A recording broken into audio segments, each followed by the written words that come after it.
ये अर्शदीप की गंभीर प्रॉब्लम क्या है? नहीं मतलब गौतम गंभीर हर बार बलि का बकरा अर्शदीप को ही क्यों बनाते हैं? कभी किसी को खिलाना हो तो अर्शदीप को बाहर कर दो, कभी आराम देना हो एक प्लेयर को, अच्छा अर्शदीप को बाहर कर देते हैं। अच्छा शामी को आना, अच्छा अर्शदीप को बाहर कर देते हैं। हर्षित को खिलाना है, अच्छा अर्शदीप को बाहर कर देते हैं। वो लड़का जो ओडीआई में 14 मैच में 22 विकेट चटका चुका है, वो लड़का जो टी20 में आपका हाईएस्ट विकेट टेकर है, उसको जब भी मौका मिलता है गौतम गंभीर कहते हैं कि भाई साहब बाहर बैठ जाओ। न्यूजीलैंड के खिलाफ हम मैच खेल रहे हैं, अर्शदीप नहीं है, प्रसिद्ध कृष्णा, हर्षित राणा, ये सब आ जाएंगे, लेकिन अर्शदीप आपको हमेशा बैठते हुए नजर आएंगे। वो अर्शदीप सिंह जो मेरा मानना है कि आपके नई बॉल पुरानी बॉल दोनों के बेइंतहा कमाल के बॉलर हैं। डेथ ओवर के स्पेशलिस्ट के तौर पर ही अर्शदीप ने एंट्री ली थी और नई बॉल से जो स्विंग करवाते हैं आपको भूवी पाजी की याद आ जाएगी। लेकिन मौका गौतम गंभीर नहीं देना पसंद करते। मैं आपको इंस्टेंस बताता हूं, इंडिया वर्सेस इंग्लैंड, थर्ड टी20 इंटरनेशनल, राजकोट, जनवरी 2025। क्या करना था? शामी आए थे अंदर, कौन बाहर जाएगा? अर्शदीप जाएंगे, है ना। वो अर्शदीप जो पहले दोनों टी20 इंटरनेशनल खेले थे, वो इंडिया सीरीज जीत रही थी, 2-0 से आगे थे, आप किसी को भी बाहर कर सकते थे, लेकिन आपने अर्शदीप को बाहर किया। इंडिया वर्सेस ऑस्ट्रेलिया, कैनबेरा का स्टेडियम था, पहला टी20 इंटरनेशनल, 29 अक्टूबर 2025। रोटेशन चाहिए था, वर्कलोड मैनेजमेंट करना था। जसप्रीत बुमराह के साथ हर्षित राणा आते हैं और भाई साहब सूर्य कुमार यादव कह देते हैं कि अर्शदीप बाहर है, आपने आराम दे दिया है। मैच नहीं होता ये बात दूसरी, लेकिन आपने कुर्बान किसको किया? अर्शदीप को।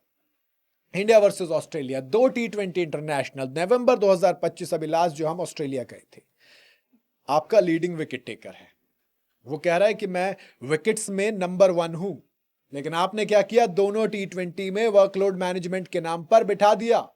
मनी मौकल ने कहा कि हम बड़ी पिक्चर देख रहे हैं, हम वर्ल्ड कप की प्रिपरेशन कर रहे हैं, हमको अपने सारे ऑप्शन टेस्ट करने हैं, ऐसे में हम अर्शदीप को बाहर बिठा देंगे। तीसरे टी20 में खेले जरूर, लेकिन आपने दोनों में तो बिठा दिया ना, जबकि आप चाहते थे कि खेले रेगुलर। अगर आप और देखेंगे तो वो न्यूजीलैंड वाला हो गया आपका, जहां पर आपने क्लियरली ये चीज कह दी कि भैया ये एक टैक्टिकल ड्रॉप है, रेस्ट नहीं दिया गया है, हम कई सारी चीजें मैनेज कर रहे हैं, जबकि हार्दिक और बुमराह ऑलरेडी यहां पर नहीं है। तो आप किस हिसाब से कर रहे हैं काम?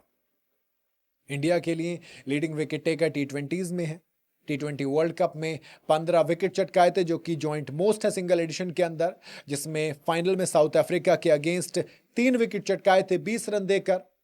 ICC T20 international cricketer of the year भी बने हैं। ओडीआई की बात की जाए तो फिर 14 मैचेस हैं, न्यूजीलैंड के अगेंस्ट ही डेब्यू किया था, पावर प्ले और डेथ ओवर में बेइंतहा कमाल के नजर आते हैं। इवन फ्लैट ट्रैक पे भी आपको अर्शदीप नजर आएंगे इफेक्टिव, लेकिन बावजूद इसके उनको छोड़ दिया जाता है। डेथ ओवर के एलीट माने जाते हैं। जब आप अर्शदीप की बात करते हो, 13.49 का टी20 इंटरनेशनल्स में डेथ ओवर में स्ट्राइक रेट है। जी हां, यॉर्कर टॉप 5 में आता है जब आप 45 का एवरेज देखते हैं। अगर बात करूं 14 मैच 22 विकेट 5.2 की इकोनॉमी, एक पंजा भी झटका हुआ है, एक 4 विकेट हॉल लिया है, लेकिन बावजूद इसके हर बार अर्शदीप को ड्रॉप कर दिया जाता है। पंजाब का लड़का आता है ना, शुभमन गिल कैप्टन है।